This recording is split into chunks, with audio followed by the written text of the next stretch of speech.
Hey everyone, welcome back to the New Mainstream Podcast. I'm your host, Mario Carrasco. Today we're talking about one of the most debated topics in marketing right now: activism, purpose, brand values, and whether companies can actually drive business growth while taking real public stances. Our guest today, Neil Callanan, founder of LooseGrip, a digital marketing agency that works with purpose-driven brands and organizations at the intersection of advocacy, culture, and business impact. Neil has worked with organizations and brands navigating everything from environmental issues and social advocacy to politically charged moments that many companies would rather avoid entirely. What I wanted to discuss today is the tension brands are feeling right now. On one hand, consumers increasingly expect companies to stand for something. On the other hand, we've seen backlash against brands that enter cultural conversation without authenticity or conviction. So today we're going to unpack what activism marketing actually means in practice, whether purpose and profits can coexist, and what the future looks like in this increasingly polarized environment. Neil, welcome to the podcast. Thanks for having me, man. This is a great, timely topic to jump into. So excited for it.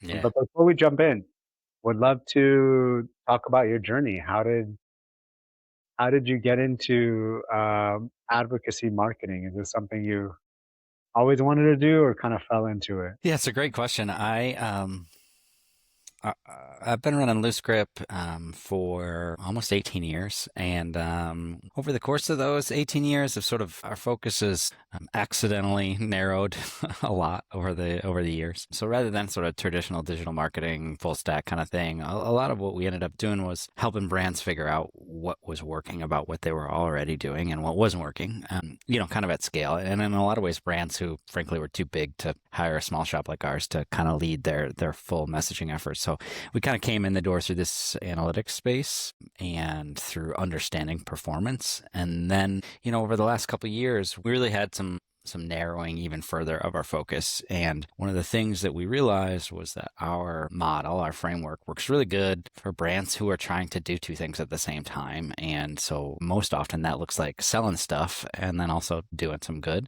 And, it just so happened that that kind of timed with some changes for me personally and for our agency where, it just felt like we wanted to work with people who gave a shit and we wanted to help them figure out how to do it better. And, a really easy way to narrow it down to that group is to really focus in on brands who publicly state that their advocacy or their activism is a core part of their business. So we kind of lucked into it at first and then became very intentional about it in the last few years. Yeah, I love that you started from a data perspective because obviously our company focus, but also I think that's missing a lot of these conversations, right? Are the numbers.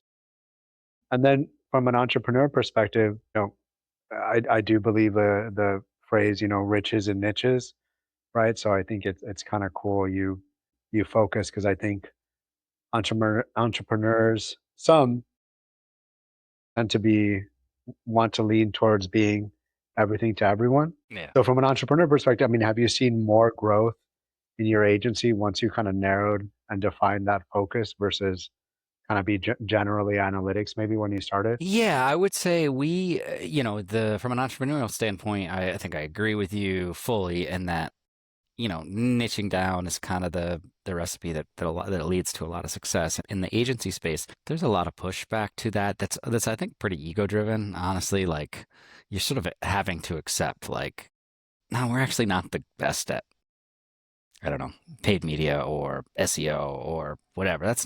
We're actually not the best at that. And there's probably somebody who's better at it than we are. And so saying that out loud can feel pretty scary in the beginning. And, I think from a business standpoint, once we got to a point where I was comfortable enough saying no to work that like we didn't, we would have been fine. We would have done a decent job, but it wouldn't have been the best. We wouldn't have been the best agency, and it wouldn't have been our best work.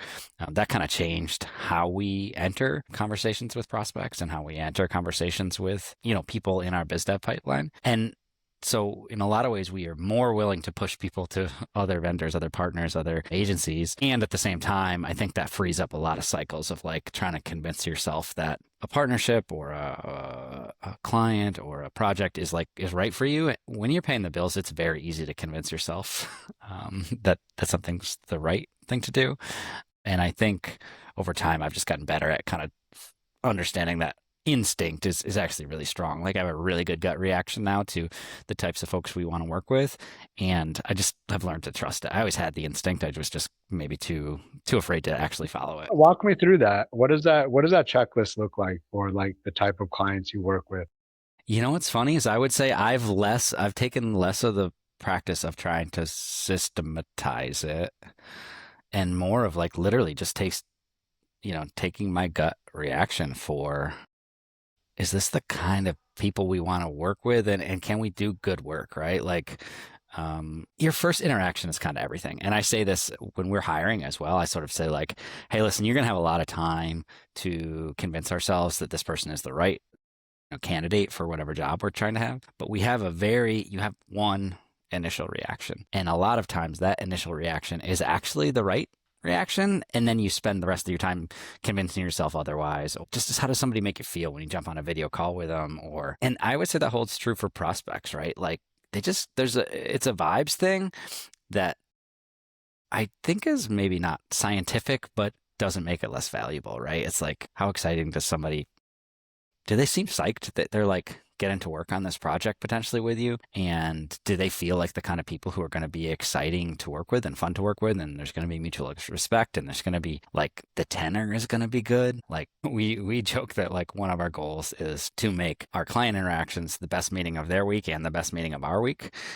And you can tell pretty quick if somebody stands zero chance of that ever happening, right? Like just the tenor of how they want to treat you as a partner, or how they want to treat their own staff, right? Like there can be a scenario in which, they're not treating their employees so well. Like it's hard to come in and be the fun partner if they aren't treating themselves well, right? I don't know. I would say it's less about a specific checklist and more about like before I see the big number, because I'm going to see it at some point. So, this is $100,000 project or $500,000 project or whatever, right? That's not where you got to start. You got to start with like, okay, am I going to be happy I said yes to this project 1 minute after that thing gets signed? And if not, then it's probably not the right, partner for us. No, I like that. That's awesome. And I think about that must lead to a great culture for you and your employees, right? If for the client and yourselves, it's the best call of the week. I imagine that that really helps with retention and employee morale because, yeah, I mean, on the agency world, you spend so much time with people. And we've had clients we've had to fire. I think we've all had those clients. Yeah. But to consistently take that on is tough. Having the opposite, that's got to help you from Yeah, from there's an employee two, perspective. because I do recognize that it sucks when people answer questions with no real tactics or things that are helpful to Yeah. execute with. There's two things we do. One is on the meeting side, we have automations that pop out into our Slack after every meeting that we have. And it literally asks like, what's your vibe? And you answer via emoji, right? And what the best case scenario is 10-star. This was the best meeting of their week. And then the one beneath that is where most meetings are going to fall, where it's like pretty good. They respect the work we're doing. We feel like we understand them. But like we want to strive for like demonstrably clearly this was the best meeting that they have had. And then there's all the things that fall beneath that. But even just having that as a cultural fit is good. And then I would say the other thing I think works almost universally is there's an old Derek Sivers quote, and his is that it's either heck yes or it's no. And our quote, the way we use it is it's either fuck yes or it's no. And it works for hiring, it works for projects, it works for whatever. Like if you're finding yourself talking yourself into that it's a good fit, it's probably not. Like you want to be psyched. Like I want to get off the phone with a prospect and like be psyched to go tell my team like, oh yeah, I just heard from so and so. I think maybe there's a chance we could partner. Like that's what you want. That's the feeling that leads to these really cool interactions. Same thing with a prospect or a hiring. Like you want to be like, oh man, this guy seems so good, or this gal seems so good that the rest of it doesn't matter as much, right? Like it matters, but it's the ingredients for success are there, but the recipe is a first interaction. It's like what did it feel like in that moment? And I think we a lot of times try to like be too smart for our own thing. Yeah. No, I love that. I love that. That's inspiring. I imagine it wasn't always like that, right? Like when you first started, right? Well, it was just me, so I had all these it was just like automations, like, "Hey, did you do a good job?" And I was like, "Yeah, you did great, man." What is, and it sounds like from the evolution of LooseGrip, you didn't always work with mission driven organizations, right? So like, I'm curious, what's the difference between working with mission driven organizations that you want to say fuck yes to traditional consumer brands? Not to say that you don't get, you can't have that same feeling, but like, I don't know, what are some things that pop up for you now that you're kind of hyper focused on that work? And I think the accidental part of that I again was not intentional. So don't let me sound like I had a plan and executed it. The best brands have the best teams, and that's not accidental, I don't think, right? So we have some clients who do really, really cool stuff, and I'm telling you, their team is actually better than the average client that we deal with. They're good, right? They attract the best help and the people who care and people who give a shit and who are good at their jobs and are not so ego driven. These companies for who the brands doesn't matter really so much, right? Like the service is commoditized, or maybe it's a partner driven thing. Like even the caliber of team member that you interact with day to day is lower. And I don't think that's an accident, right? You just think about like, okay, the quality of, you can't really manufacture, we only want to work with people who give a shit. Like that is a long way. That's like too highbrow and probably unrealistic. But a good indicator of whether people give a shit is if whether they have taken the time to get a job at an organization that demonstrably says that they do. And, if you think about if I'm going to get a job at Patagonia or Ben and Jerry's or whatever, right? Like that's not going to be an easy job to get. Somebody had to try really hard to get that job. So once they do, they probably actually really care about the work that they do. And it's not just a nepotism hire, or it's not just a proximity hire. Like, and I think that is, I don't know, it was sort of an unlock that we didn't see in advance, but now I see it all over the place, where like as we get to talk to some of these companies who are really sharp, whether they be in our client work or on our podcast or something, right? Like you just feel these people really radiating care about the work that they do. And I don't think, you and I both know that that's not universal in business, right? So I think the activism bend, you start to realize that it's more likely they care, and therefore it's more likely they're going to be good at their jobs, because caring is kind of part and parcel with doing a really good job. Because I think all marketing's hard. It's not an easy job, right? We all know it's hard to perform. So like whether you're selling something, whether you're working at ExxonMobil or you are working at 1% of the planet, I think your job's probably pretty hard, but I think how much you care about that thing succeeding is probably pretty dependent on whether or not you're working with brands that really demonstrate that. Yeah, no, that is kind of tied to your philosophy, right? Of saying, is this a brand that we really want to work with or not?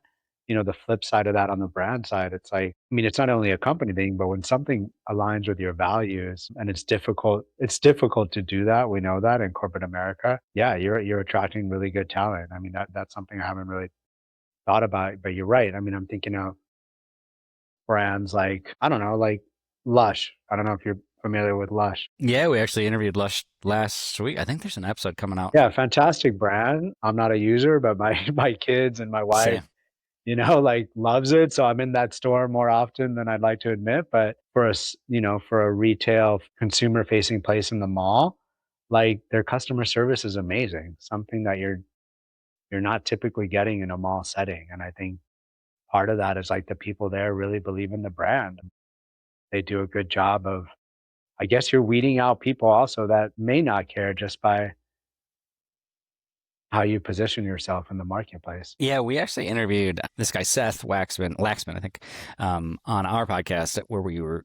He's a Lush advocacy organizer, and so a lot of what his job is to go into these retail stores and train people who don't otherwise know about this issue, frontline retail employees, on how to care what the issue is, what they can be talking to people about, how to engage in the conversation, whether that's about a LGBTQ plus thing, whether it's about an environmental advocacy thing. And one of the things he was sort of saying is like teaching these guys, part of the job is like retail's really hard to be a frontline person having these conversations in the mall. Like it's not an easy job. And so by giving them something to identify with, these people, they sort of get the best in retail who want to come work with them because it's not like a job folding jeans or stocking shelves. Like somebody identifies and can identify with this idea of having an impact and having change and making impact, and that changes the caliber, that changes retention, that changes the caliber of person that you get who wants the job, that changes potentially how people feel about their pride and what they do, and that pride, I think, can return profits, right? Like that pride can lead to selling more stuff. Yeah, that's awesome. And I want to get to that connecting purpose and profits, but I do, I've been throwing this term around, activism marketing.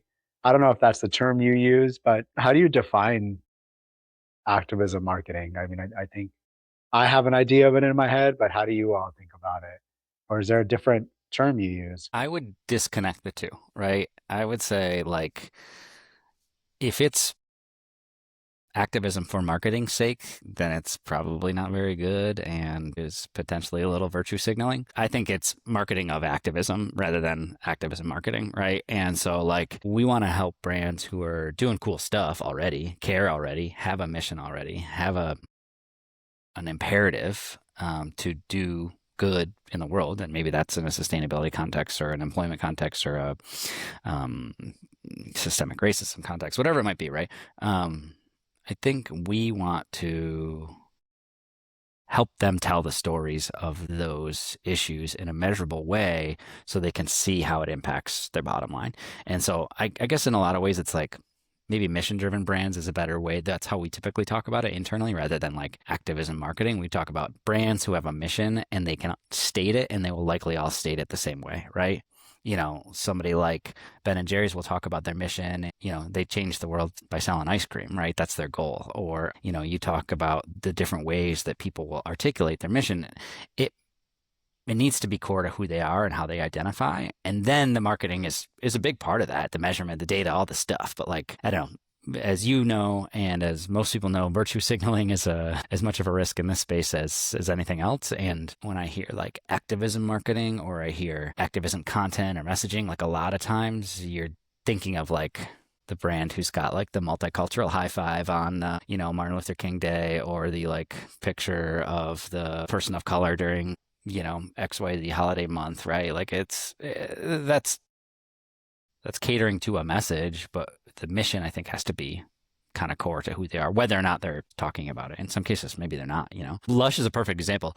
Lush doesn't have social media because they don't believe in the positive, or they believe strongly in the negative impacts of these different social media networks, right? So from Facebook to Instagram or whatever. So like they're not doing it so that they can go talk about it on Instagram. They don't even have Instagram. They have to believe in the value of it. And if they believe in the value of it, then from my standpoint, like now let's go see what that value really is. Like, and in that, I don't think it has to be one or the other. I think we want to help them find ways to see the value in both the change they're making in the world and then also hopefully selling some more stuff and having a stronger business. That repositioning you did was powerful. Marketing of activism or mission driven. Yeah, that's so true, right? I think about my journey or the brands that we look up to, and you believe in something and you start a company and those values are there. And then, I don't know, later you kind of find about how you can leverage them maybe to grow, Yeah. but it's always been there. And I'm curious for you, like, I think you answered it a little bit, but like, what does that actually look like operationally for brands when you're mission driven? Yeah, Yeah. well, I would say there's a few things. It manifests itself in tons of different ways, from big brands to small, right? You might have take somebody like Dove, right? Like Dove has had a firm commitment to body image and men's health and, in a way that like whatever Irish Spring doesn't, right? That's not their thing. So they follow through with that mission by creating content that is about body image awareness and educating young women on how to feel more confident in who they are, selling products that tie to that mission in a way that are supportive of that. So you can have somewhere it's kind of like we've decided this is our thing. And then you have some products and brands for whom like the mission is more core to what they do. Like we just did an interview with these guys at Brew Gooder, and they have a brewery out of the UK, and their goal is to just like use making beer to change the world. And they're doing partnerships with Palestinian breweries and, sub-Saharan African wheat farmers. And like, it just so happens that the beer they sell helps them have an impact. And by selling beer, they can have more of an impact, right? So it can look really different. And sometimes the core product is like perfectly in line with the thing. But I would say sometimes it doesn't have to be, right? Like Ben & Jerry's is talking about the Black Lives Matter movement and redistricting and climate change and systemic racism, none of which have anything to do with ice cream, but they also make really good, fun ice cream, right? So it's kind of like there's a lot of ways to approach it in terms of being purpose-driven and mission-driven. But I would say there's not really a wrong way as long as it feels authentic and virtuous. And because I know the next question you're going to ask is, how do you know that is that? We just say, it's simple. If you can ask the follow-on question, which is how, right? And it sounds like such a basic approach, but even if you're a brand and you're trying to decide, should we jump into this conversation, right? Are we doing something to change, give the example earlier, right? Like the lives of Asian American and Pacific Islanders, right?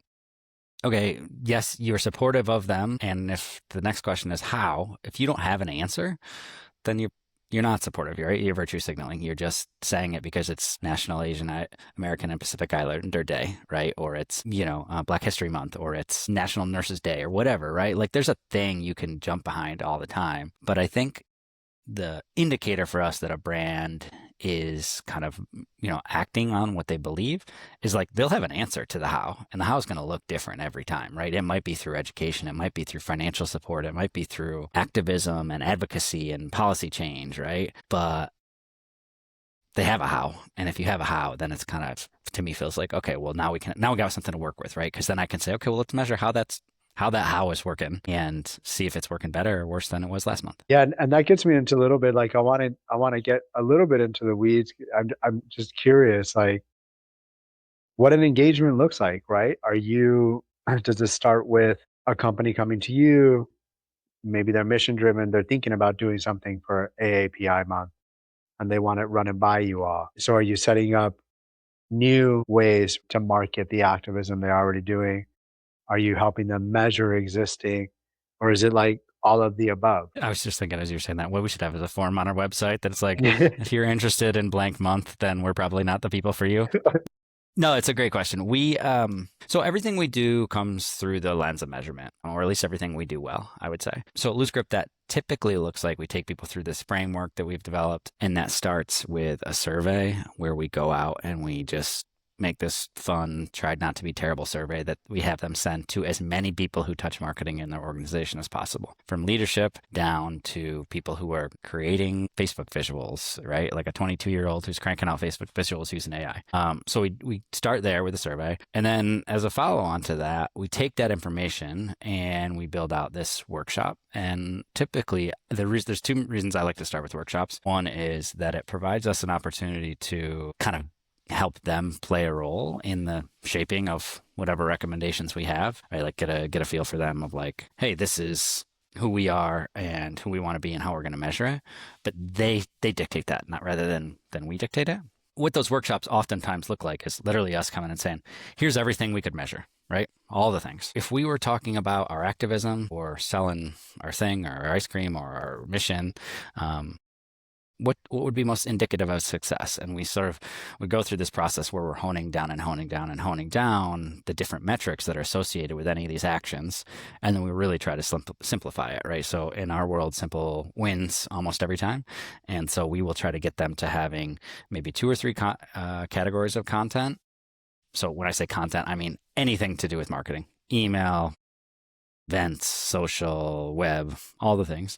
And for each one of those, we like to try to have 1 or 2, maybe 3 categories. And then, so that might look like, rather than saying our category over here is mission or activism and our category over here is selling stuff, traditionally what actually ends up happening is we say our category over here is engage or discover, and our category over here is action, where we want people to do a thing. And so we might come in and say, all right, well, strangely, getting people to buy ice cream is kind of similar to getting them to sign a voting rights petition, because there's a defined action at the end of it that I want people to take, right? I want them to like give us their information or put in their credit card or whatever the thing might be. Whereas if I'm trying to expand the awareness of our brand or our mission, then I'm looking at bigger. Bigger's better, right? More numbers are better. More people who see the message is better. Whether that message is, hey, we just launched a new product, or we're trying to change the world, more eyeballs is better. So weirdly,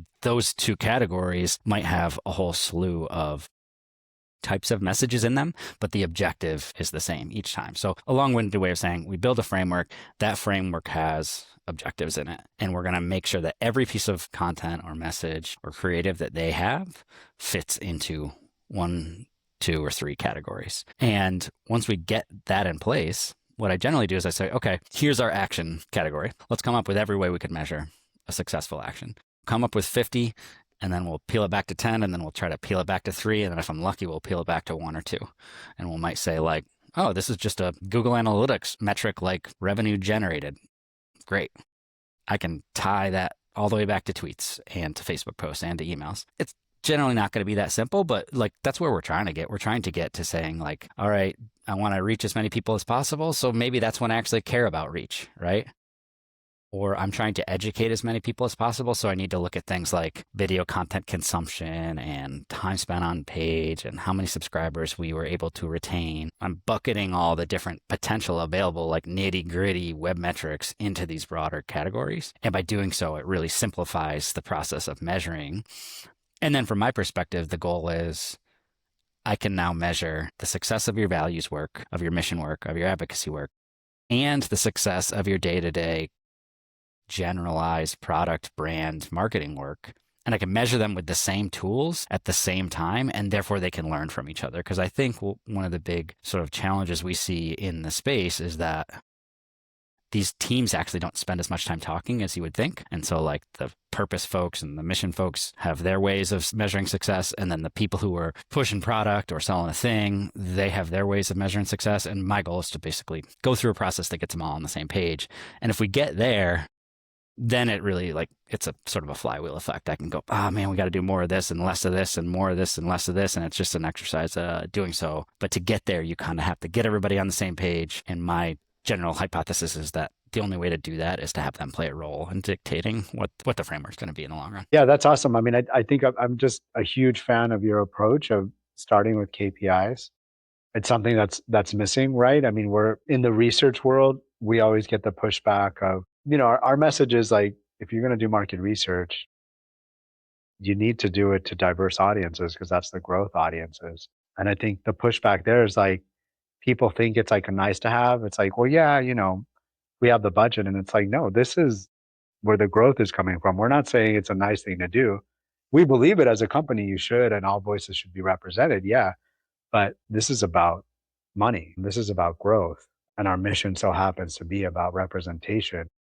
Well, and I would say when brands are strong, most of the time, not all the time, but I would say most of the time, if they grow, their potential to impact the mission or the advocacy or the values thing also grows, right? So the two things are, I think there's a tendency to sort of over intellectualize doing good as a brand. And I honestly, some of that's where I think the pushback on today's space comes from is that's like, we couldn't talk about profits. This is not about making money. This is about changing saving the planet, doing the world, right? Sure.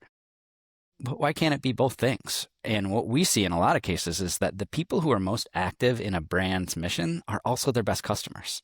And so let's find a way to do both more, and more will hopefully be exponential in that. The threats are, I don't know, I think they're either misunderstood or they are manufactured when it comes to what's the downside, right? The downside is like you're finding customers who really give a shit that align with your mission, that you guys give a shit. And oh, by the way, you're probably providing a product or a service that they really care about, or that they can, take a little bit more joy in consuming.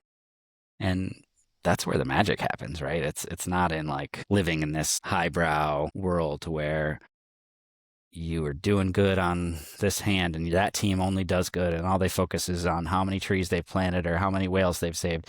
And over here, we just sell a bunch of stuff. You got to have conversations that can scale both. And I think when they do, that's where you see the brands who are really successful in the long term, not just the short term. And I'm going to ask this question, but I feel like we've already answered it. Like, there's a debate right now, and it's been happening. I think there's been activism marketing or marketing of activism or mission-driven brands kind of reached a peak in 2020, 2021, right? And I think we've seen maybe it's starting to decline now, but there's a debate on that having a mission-driven brand or marketing your activism hurts performance, that it hurts profitability. I know you disagree with that, but yeah, what I guess my question is like, how do you combat that belief?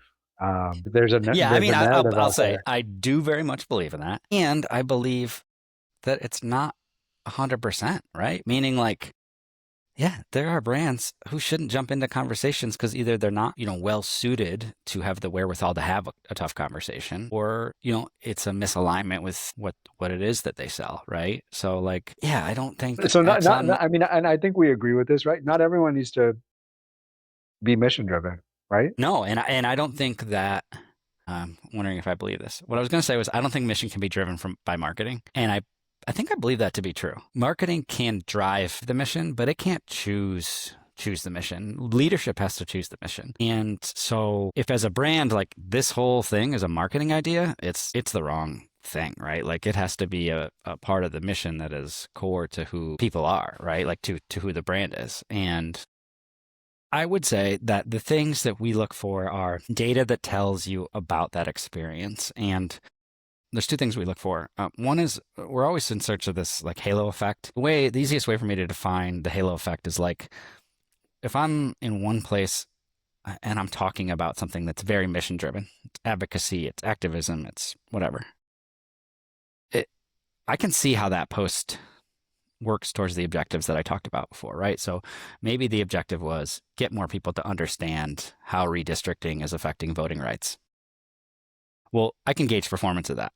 But what I'm also really interested in is like literally what is the impact on the next post that has nothing to do with that? Because there is an impact that is measurable and demonstrable. Meaning, did I reach more people when I'm pushing my product on the follow-on post? And therefore, did I sell more stuff? Maybe I didn't sell it directly through that post, but I can start to articulate and understand and make material the impact that is being had by a brand who's experiencing a really well done advocacy or activism or sustainability push.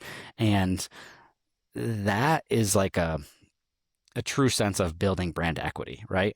So, for example, it could be something like you look at when I send out my branded newsletters, what does the performance look like when I include a push about our activism in there? Well, before I push our new product launch or our new thing or our new whatever, right?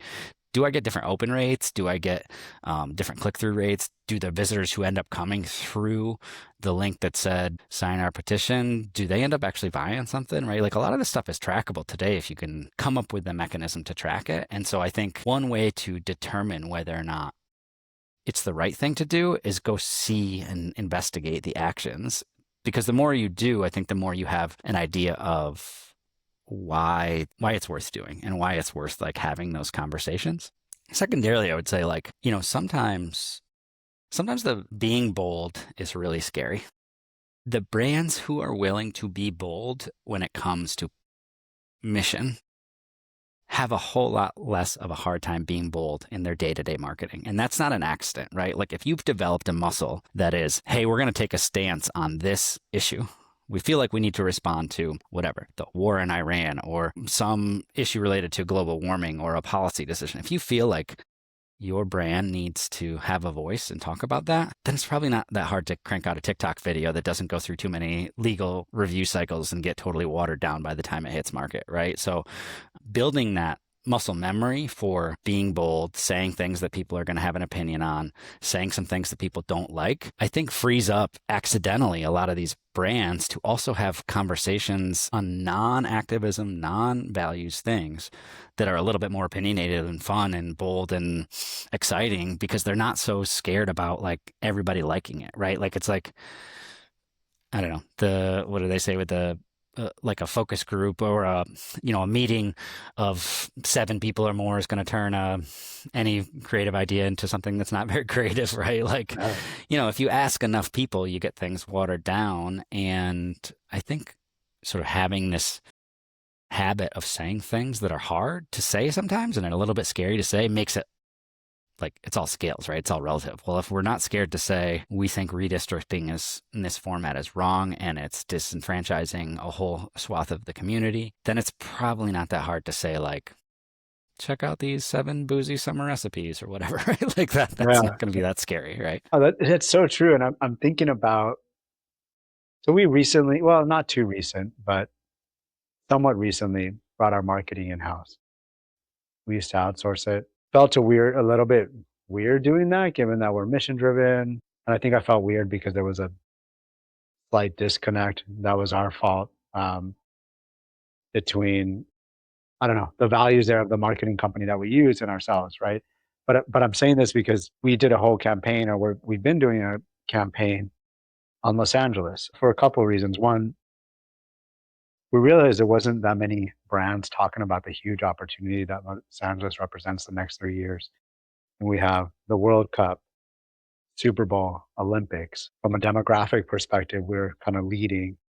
And the idea came like, hey, let's do some thought leadership and do a year-long research study on Los Angeles for brands to, one, hone in on the upcoming opportunity and use it to kind of understand the region that's really a bellwether for the rest of the nation in the next years. And if that doesn't work out, you're going to get some amazing marketing and ROI for the next 3 years. But also, another reason I wanted to push back against the narrative. So many, it's just become, I don't know, politicians, media just shitting on LA, right? And I wanted to push back on that narrative as well. So when we launched this, and your idea about the brand newsletter, we sent an email out. It did really, really well, right? We had a super specific focus and message that resonated, but we got a lot of also negative replies on like what you're hearing out there. LA's a shithole. Why would I read this? And our marketing agency was like, oh my God, we got it. Like, stop, shut this down. And I'm like, no, look at these open rates. Look at the downloads of the report. This is crushing what we did. And to your point, like you got to be okay with that pushback. Those people replying, it's like, I don't want them in our database. If they think of Los Angeles like that, then, it's not for us. The good news for people like you and I, when we own businesses, like we get to choose who we want to associate with. We get to choose who we want to serve. We get to choose who we want to hire. And having a stance makes it so much easier to do that effectively, right? Because you kind of people will self-select in terms of like, no, those guys aren't the right ones for me. I'll give you an example. It was kind of a hardening conversation, actually. It was like our team, we've been doing this push and we had a prospect, and I got connected to this prospect who was like, kind of an influential guy in the like space of building advocacy and shaping policy. It just so happened that it was for the exact opposite audience that we typically serve, right? And his their strengths have been helping brands like do the Patriot Pledge and the Ted Cruz reelection stuff, and they were good at their jobs. And on the surface, we definitely could have helped them, and maybe the partnership would have helped us. But we kind of got to choose. I can't be like on the Ted Cruz reelection thing and also trying to get protect our winners to invest more in the whatever, right? There are times in which having a stance just makes it easy. And honestly, it prevents you from letting people's money get in the way of your strategic decisions and what you want to do. Yeah, for sure. We've had even further got opportunities down that pathway that are like, have you not been to our website? Like, how are you even emailing us about that? Yeah, well, and I think a lot of times there is, what's funny is that is almost, what's self-selecting about that, rather than that they are the right people or they're the right partner. It's that they didn't even think of it like a partnership, right? Because so say these people who were potential customers of you guys, right? If they don't care what you guys are and who you say and who you serve and what your objectives are, then they think about you as a commodity that they buy for X amount of money and then they get a return. And that's probably not your best type of customer, right? Regardless of what the issue is, but like just purely if they think of it like a transaction rather than a partnership, then I think they're much less likely to like even think about what you say, who you hire, where you communicate, right? And you don't I don't know. I find it both on both sides, right? Where it's like you don't have to be a brand who always goes out and says things all the time for the sake of saying things. And there are times when we intentionally make decisions to not say anything because who cares what a 10-person shop says about whatever giant issue in the world in which there are a new giant issue on our doorstep to talk about every day. But as long as our team knows that our impact is by hoping to A, provide really good jobs for really good people, and B, help brands who give a shit better. If our team knows that, then like it can focus our advocacy for ourselves too as an agency, right? Like it can focus the things we talk about as a team, things we would push out on our own social, the things we would talk about in our own, publicly facing things. Yeah, we have a lot of opinions about the state of the world. I have lots of opinions, and I don't think I'm going to change the world by pushing them out. I do think I can make a little bit of impact by helping brands in a very specific niche way. So that's what's going to be our tool for sort of change. It's not going to be having a voice. We don't have a big enough voice, a loud enough voice that our voice is going to make a difference. And I think as brands come through, like figuring out, all right, well, what's your unique way to have the maximum impact for you specifically? It can kind of scale really far down. And maybe it's just, hey, we're the people in LA who have pride in LA, and we want to show you the data that there are a lot of us, right? There are a lot of us who are very prideful and who feel identity surrounding this community. And we think those people are great consumers, and we want to show you how many there are. I love that. And I have so many more questions, but we're at time. And I think one takeaway for me that I wasn't expecting is like, I don't know about you, but for me, maybe it feels uncomfortable sometimes connecting profits to purpose. But I like that we took that apart. Like that it's okay. Like, I don't know, maybe that was manufactured, for us to, I don't know, impede growth. Not that there's a conspiracy or anything, but like, yeah, I think we should, agencies that, Yeah, I think as you're yeah, talking about it, right? Like what you see is both sides, right? We see if people are against your cause or your issue and your brand, then they say, shut up, stick to selling your thing, right? And if yeah, they're really for your cause or your issue, they're sort of saying like, shut up, don't try to sell your thing. We only care about the hardcore activists here, right? Like, and you're getting pressure actually from both sides, not only to say less, but also to sell less. And my take is that like the best brands are ones that you can feel connected to, right? So like, yeah, I'm a consumer. I'm going to buy a stupid $150 fleece once a year that I didn't need because I'm not climbing a mountain, but I'm going to feel like a little less bad about spending that money because I did it with a brand like Patagonia or whoever who's like they've made I believe in their commitment to the issues in which they serve, and I believe in that because they've done it over 30 years, right? And they've lived it and they've breathed it from the beginning. And I kind of think the like magic space for all of us is like the commoditization of almost everything means there's a cheaper version made somewhere else, right? Whether that's a good or a service, right? So if you think about goods, you can make a t-shirt cheaper in Shenzhen than you can in Los Angeles. That will never be untrue again. So you got to have brand equity that's built around, well, why would I do that, right? Is it about employing folks in my hometown? Is it about having an association with a way that makes me feel excited to wear that thing? In the same way, like I think us in the services business, the robots are coming for us all, right? And so like what's different about us than the robots is like we can care about changing the world and working with brands who care about changing the world. And if you don't, then like somebody can do data analytics for less money somewhere else, right? Somebody can do market research for less money somewhere else. So like the brands that we want to be and that we want to work with have to sort of say, and what's different about us is we do this one thing really well, and also we care in this way, and this is how we're activating that care. And I think like that balance of the purpose and the profits can sound like a little highfalutin and altruistic, but it's like it's also a business differentiator. Like we can make more money. Let's make more money selling more stuff by caring and showing that we care, And the brands who do it really well, like nobody at Patagonia is complaining about making extra money next year, right? Because they'll use that money to buy more land to donate to Argentina and Patagonia, right? Like if you are doing good, then generally I think your profits will help you do more good. And I believe that. that's a great soundbite to end on. Thanks, Neil. Yeah, man. Appreciate you. If people want to find out more about your work, your company, what's the best way to connect with you? Sure. I'd love to have them take a listen to our podcast, which is called Measured Impact. And we've had some pretty cool brands this season, including some of the ones we talked about today, or just came out recently. And then if you want to find out more about our framework, it's at graspyourimpact.com. Thanks for joining the New Mainstream, and thank you everybody for listening. Yeah, thanks, Mario.